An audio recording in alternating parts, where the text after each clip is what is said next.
Olá, meus irmãos e irmãs, Cristo, da Congregação Evangélica Luterana Cristo de Teresina, e também você que não faz parte da congregação, mas também está assistindo. É um prazer enorme ter você aqui assistindo esse estudo bíblico que nós faremos agora sobre 1 Coríntios capítulo 2. Eu estou aproveitando para pegar o livro de 1 Coríntios e estudar ele inteiro enquanto durar essa quarentena. E espero que não dure tanto, mas qualquer coisa a gente continua de alguma outra forma. Então vamos lá, vamos ler 1 Coríntios capítulo 2. Diz assim: Irmãos, quando estive com vocês anunciando-lhes o mistério de Deus, não o fiz com ostentação de linguagem ou de sabedoria, porque decidi nada saber entre vocês a não ser Jesus Cristo e este crucificado. E foi em fraqueza, temor e grande tremor que eu estive entre vocês. A minha palavra e a minha pregação não consistiram em linguagem persuasiva de sabedoria, mas em demonstração do Espírito e de poder, para que a fé que vocês têm não se apoiasse em sabedoria humana, mas no poder de Deus. No entanto, transmitimos sabedoria entre os que estão maduros, não porém a sabedoria deste mundo, nem a dos poderosos desta época, que são reduzidos a nada. Pelo contrário, transmitimos a sabedoria de Deus em mistério, a sabedoria que estava oculta e que Deus predeterminou desde a eternidade para a nossa glória. Nenhum dos poderosos deste mundo conheceu essa sabedoria, porque se a tivessem conhecido, jamais teriam crucificado o Senhor da glória. Mas como está escrito, nem olhos viram, nem ouvidos ouviram, nem jamais penetrou em coração humano o que Deus tem preparado para aqueles que o amam. Deus, porém, revelou isso a nós por meio do Espírito, porque o Espírito sonda todas as coisas, até mesmo as profundezas de Deus. Pois quem conhece as coisas do ser humano, a não ser o próprio Espírito humano que nele está, assim ninguém conhece as coisas de Deus, a não ser o Espírito de Deus. E nós não temos recebido o Espírito do mundo, e sim o Espírito que vem de Deus, para que conheçamos o que por Deus nos foi dado gratuitamente. Disto também falamos não em palavras ensinadas pela sabedoria humana, mas ensinadas pelo Espírito, conferindo coisas espirituais com espirituais. Ora, a pessoa natural não aceita as coisas do Espírito de Deus, porque eles são loucura, e ela não pode entendê-las porque elas se discernem espiritualmente. Porém, a pessoa espiritual julga todas as coisas, mas ela não é julgada por ninguém. Pois quem conheceu a mente do Senhor para que o possa instruir? Nós, porém, temos a mente de Cristo. No primeiro versículo, nós temos Paulo mostrando que veio para proclamar a mensagem da cruz, não em sabedoria humana, mas pela sabedoria que vem do alto. Ou seja, Paulo não está falando de uma coisa inventada, que nem os judeus acusavam os cristãos na época de terem inventado a história da ressurreição de Cristo. Não, ele viu Cristo, ele estava falando de coisas espirituais, não de coisas inventadas. Não uma sabedoria humana, uma nova filosofia, uma nova cosmovisão, uma nova maneira de pensar, mas sim uma pessoa, Cristo, que traz toda uma diferença de visão espiritual das coisas. Paulo quer pregar o Cristo crucificado como a mais importante parte da sua pregação. Na cruz, tudo que de benefício podemos viver como cristãos se realiza. Os milagres de Jesus, os seus ensinamentos, a sua encarnação, tudo converge na cruz. A cruz dá significado para tudo. Em Apocalipse 13:8, João diz que Jesus foi morto desde antes da fundação do mundo. Jesus veio para sofrer o castigo da ira de Deus para com a raça humana caída em pecado. Desde antes da fundação do mundo, Cristo já estava predestinado a nos dar a vitória na cruz. Então temos que ter a crucificação de Jesus na mais alta estima, pois na cruz tudo se realiza e nos beneficiamos do perdão e da graça de Deus, em Jesus Cristo crucificado. Por isso que nós usamos o crucifixo com a imagem de Jesus Cristo, porque nós lembramos de Cristo crucificado. É Cristo crucificado que nos dá a vitória. Foi na cruz que Ele nos deu a vitória. Foi na cruz que nós somos participantes da vitória de Cristo. Por isso que ele disse para cada um tomar a sua cruz, ou seja, para confiar na cruz de Cristo, para olhar para a cruz de Cristo sempre, assim como Paulo está falando de pregar Cristo crucificado, para olhar porque foi na cruz que Deus nos deu a vitória. Então a cruz de Cristo deve ser a coisa mais importante da nossa mentalidade, da nossa pregação, de tudo aquilo que nós podemos falar sobre Deus tem que convergir em Cristo e em Cristo crucificado. No versículo 3, nós vemos que provavelmente Paulo tinha algum problema de saúde. Quando ele visitou Corinto, ele mostrou esse problema de saúde. Isso mostra que não importa o quanto você se relacione com Deus, você pode ser uma pessoa que ora muito, que lê muito a Bíblia, conhece a Bíblia de cor e salteado, mesmo assim você pode ter problemas de saúde, você vai ter tribulações na sua vida, porque isso é normal do ser humano. E isso aconteceu com Paulo também, ele teve problemas de saúde, e isso pode acontecer com você também, independente do tamanho do seu relacionamento com Deus. No versículo 4, vamos ler o versículo 4. A minha palavra e a minha pregação não consistiram em linguagem persuasiva de sabedoria, mas em demonstração do Espírito e de poder. Como já vimos, Paulo não era a pessoa mais indicada a falar de coisas boas, pois ele estava passando por momentos difíceis. Mesmo assim, ele defende que as coisas boas que ele fala não eram sobre uma vida sem problemas, mas era de Deus, que veio à terra e passou por intensos sofrimentos também. Foi crucificado e morto pelos nossos pecados. Era disso que Paulo falava, de enfrentar o sofrimento com Cristo, que nos traz uma nova mentalidade para enfrentar os momentos difíceis. Ou seja, Paulo estava passando por problemas de saúde e ele não escondia isso, e ele falava que o Cristo crucificado, aquele Cristo que sofre, é o Deus dele. Então, mesmo ele sofrendo, ele pode confiar na companhia e na esperança que Cristo traz, porque Cristo também sofreu. Então, quando nós sofremos, nós temos essa bendita esperança que Cristo está conosco. 5 e 6, vamos ler os versículos 5 e 6. Para que a fé que vocês têm não se apoiasse em sabedoria humana, mas no poder de Deus. No entanto, transmitimos sabedoria entre os que são maduros, não porém a sabedoria deste mundo, nem a dos poderosos desta época, que são reduzidos a nada. A sabedoria do mundo prega uma vida de sucesso sem fracassos, sem problemas e sem dificuldades, mas alegria, prazer e felicidade sem fim. Felicidade essa baseada em coisas materiais. A pregação cristã vai na contramão do mundo, pois prega uma felicidade espiritual, uma felicidade baseada no Cristo crucificado.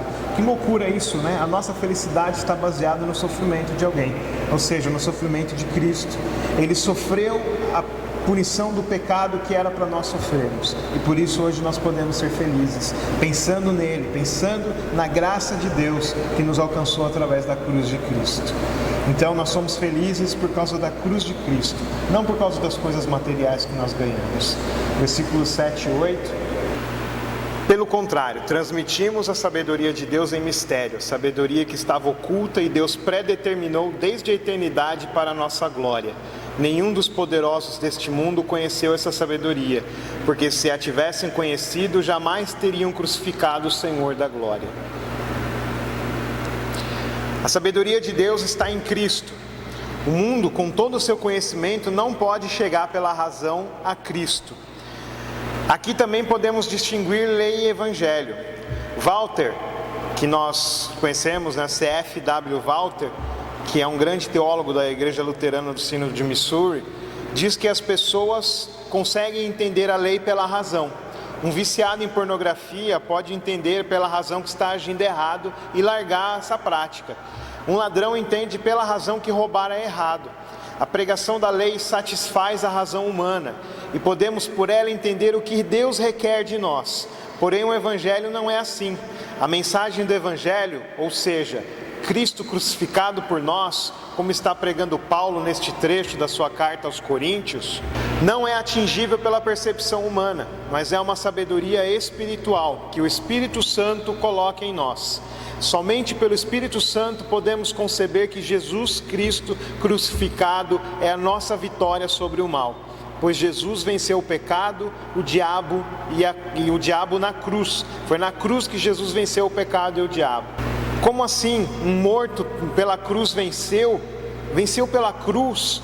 Essa é a loucura do Evangelho. Somos vitoriosos sobre a morte e o pecado pela cruz de Cristo. Vamos viver eternamente e vamos receber forças para lutar contra o pecado pela graça de Deus em Cristo. Agora, versículos 9 a 11, vamos ver o que eles dizem. Mas como está escrito, nem olhos viram, nem ouvidos ouviram, nem jamais penetrou em coração humano o que Deus tem preparado para aqueles que o amam.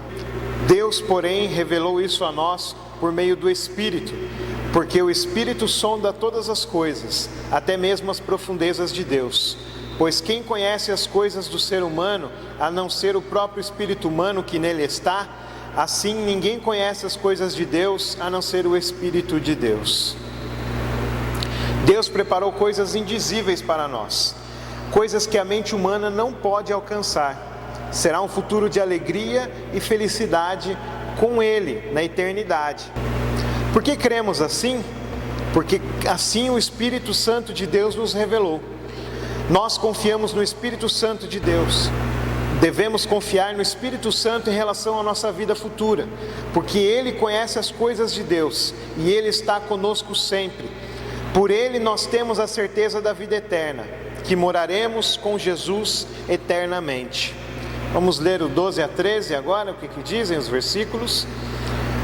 E nós não temos recebido o Espírito do mundo, e sim o Espírito que vem de Deus, para que conheçamos o que por Deus nos foi dado gratuitamente.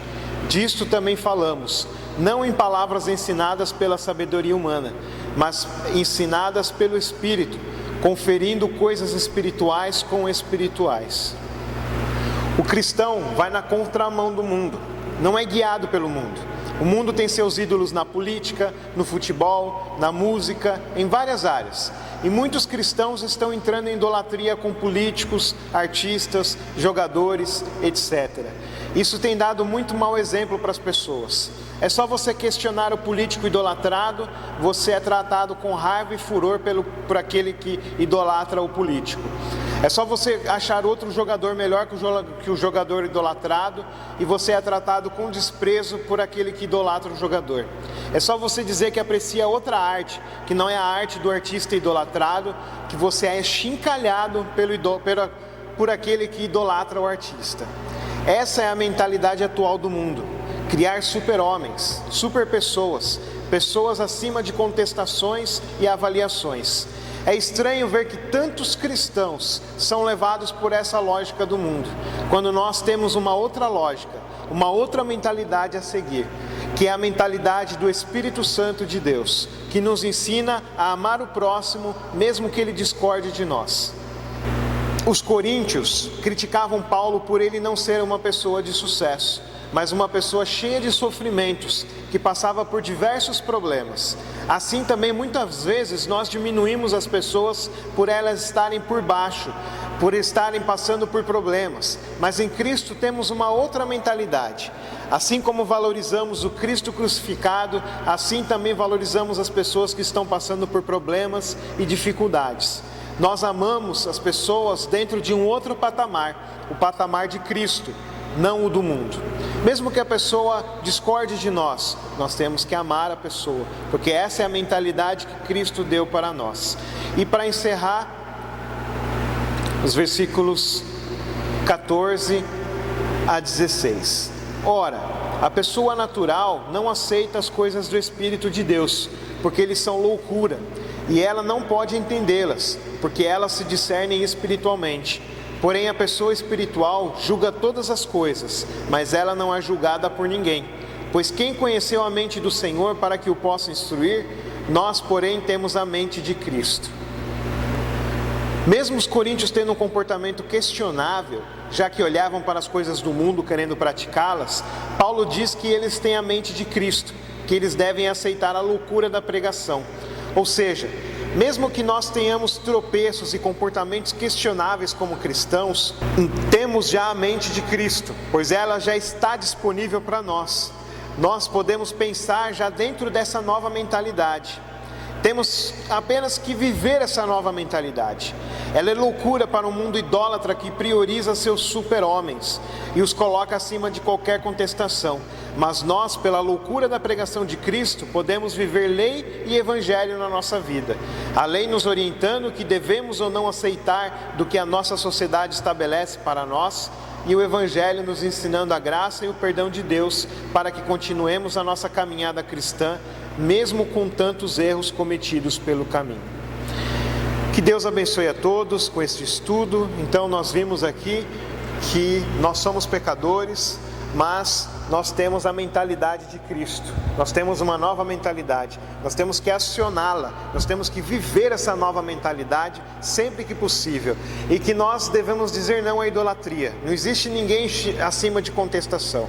Nós podemos contestar e falar, não, isso está errado, não vou seguir isso, eu vou seguir aquilo que é bom, aquilo que Deus ensina que é o que é bom, mesmo que seja uma autoridade que pregue o mal, ou um ídolo, um músico, um artista que pregue o mal, que a gente goste muito, a gente tem que viver o bem e viver a mentalidade de Cristo, que é sem idolatria, que é pelo bem das pessoas, pelo amor ao próximo. Que esse momento nos ensine a viver sempre pelo bem, mesmo que à distância, a gente possa viver pelo bem das pessoas, principalmente dos mais vulneráveis. Em nome de Jesus, amém.